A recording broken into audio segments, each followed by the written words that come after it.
Hi guys, welcome back. Merry Christmas, happy holidays, happy New Year.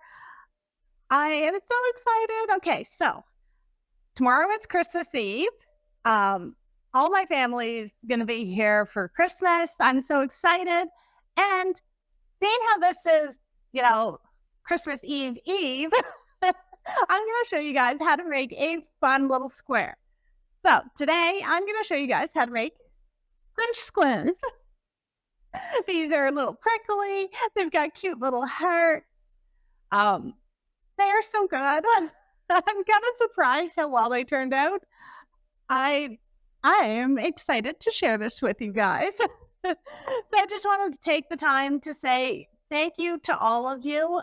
You have really helped me grow my channel this year, and I have really enjoyed all the comments, the encouragement. I can't tell you how much I appreciate you guys sharing my videos, watching them, chatting with me. Thank you so much. I love it. I love it. And I love making all these recipes and sharing them with you guys. So it's been a long year this year. It feels long. I've done a lot of changes, a lot of ups, a lot of downs.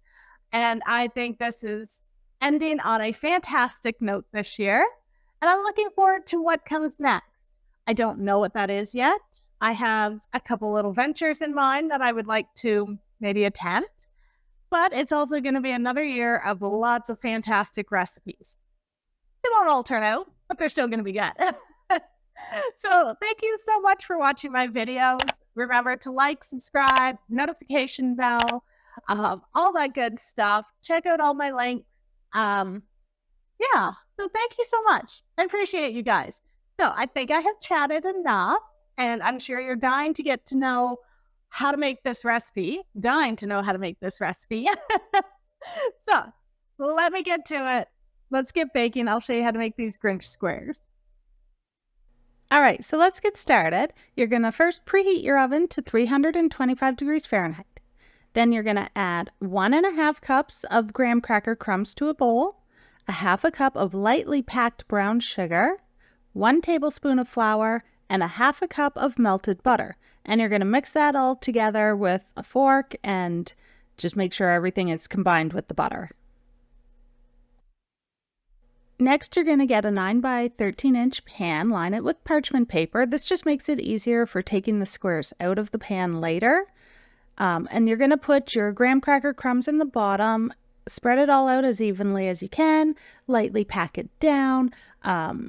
You can do this in a smaller pan if you want your squares to be thicker, but I didn't. I wanted them to be a little bit on the thinner side so that I could get more out of the recipe than what they probably would normally make. So spread it out in the pan, pack it all down, and then you're going to put it in your preheated oven for about 10 minutes.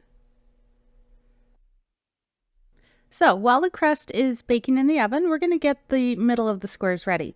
So in another bowl, you're going to add 1 can of sweetened condensed milk with a teaspoon of vanilla.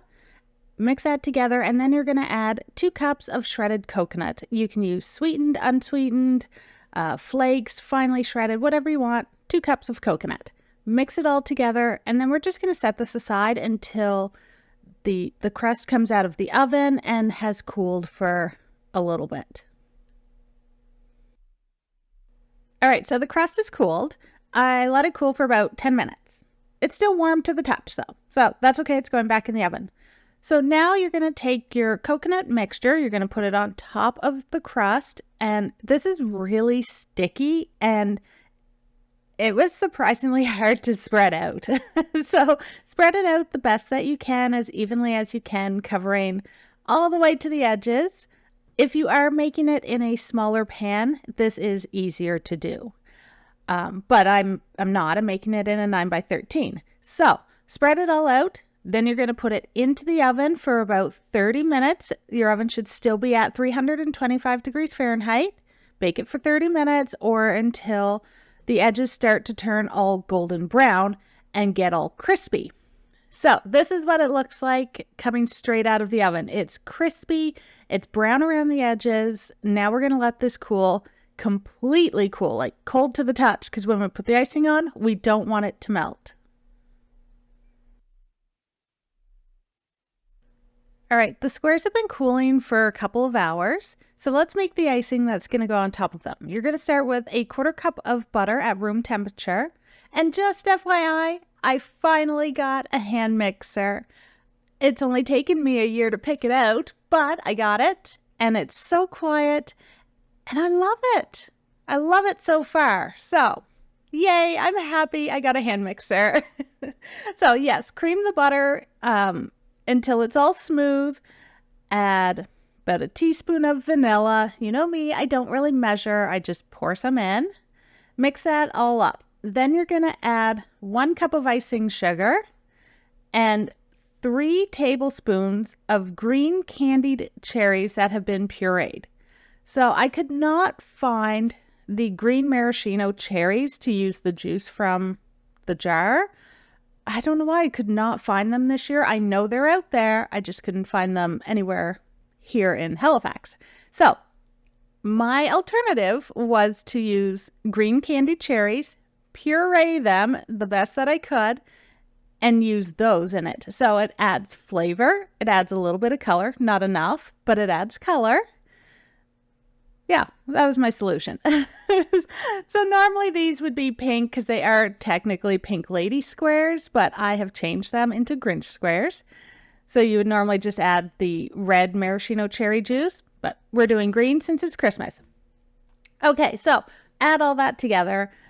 You're just going to have to play with your icing to get it to a consistency that you're happy with. I ended up adding a 1/2 tablespoon of milk to it, and then I also added about another 1/8 of a cup of icing sugar, and then I added 2 different colors, 2 different green food colorings, because the first one I picked wasn't vibrant enough. I wanted that like really bright sort of neon green, and I picked the wrong color. So I got another color out, and it turned out way better, the color that I actually wanted it to be. So I added food coloring to really make the color pop. Yeah, that's it. Make your icing. You're just going to have to play around with adding a little bit of milk to it or water, whatever you choose, and adding a little bit more icing sugar to get it to a consistency that you're happy with. You want it spreadable, but you don't want it so that it's runny, because you want it to harden up a little bit so that when you cut the squares, they hold their shape. All right, so that's it for the icing. Now, once the icing's done, you're going to spread it over top of your squares, and then you're going to put it into the fridge and let it set. I don't know, give it like an hour to set, and then take them out. You can cut them all up, and that's when you're going to start adding those really cute little pink hearts or red hearts if you had a chance to get your hands on some of the red ones, and add those on, and your Grinch squares are ready to be served. These squares were really easy to make. They take a little bit of time because you have to let everything cool and let everything set, but they're absolutely worth it. I love them. They turned out really well, and so far anybody who has eaten them has loved them as well. And they have like a really nice chewy texture to them. They're not dried out at all. I thought the coconut might make them a little dry, but it doesn't. With the sweetened condensed milk and the icing, they are chewy, they're sweet. Love them. So remember to hit the like, the subscribe, the notification bell. Thank you guys so much for watching my video today, and I will see you for my New Year's Eve one.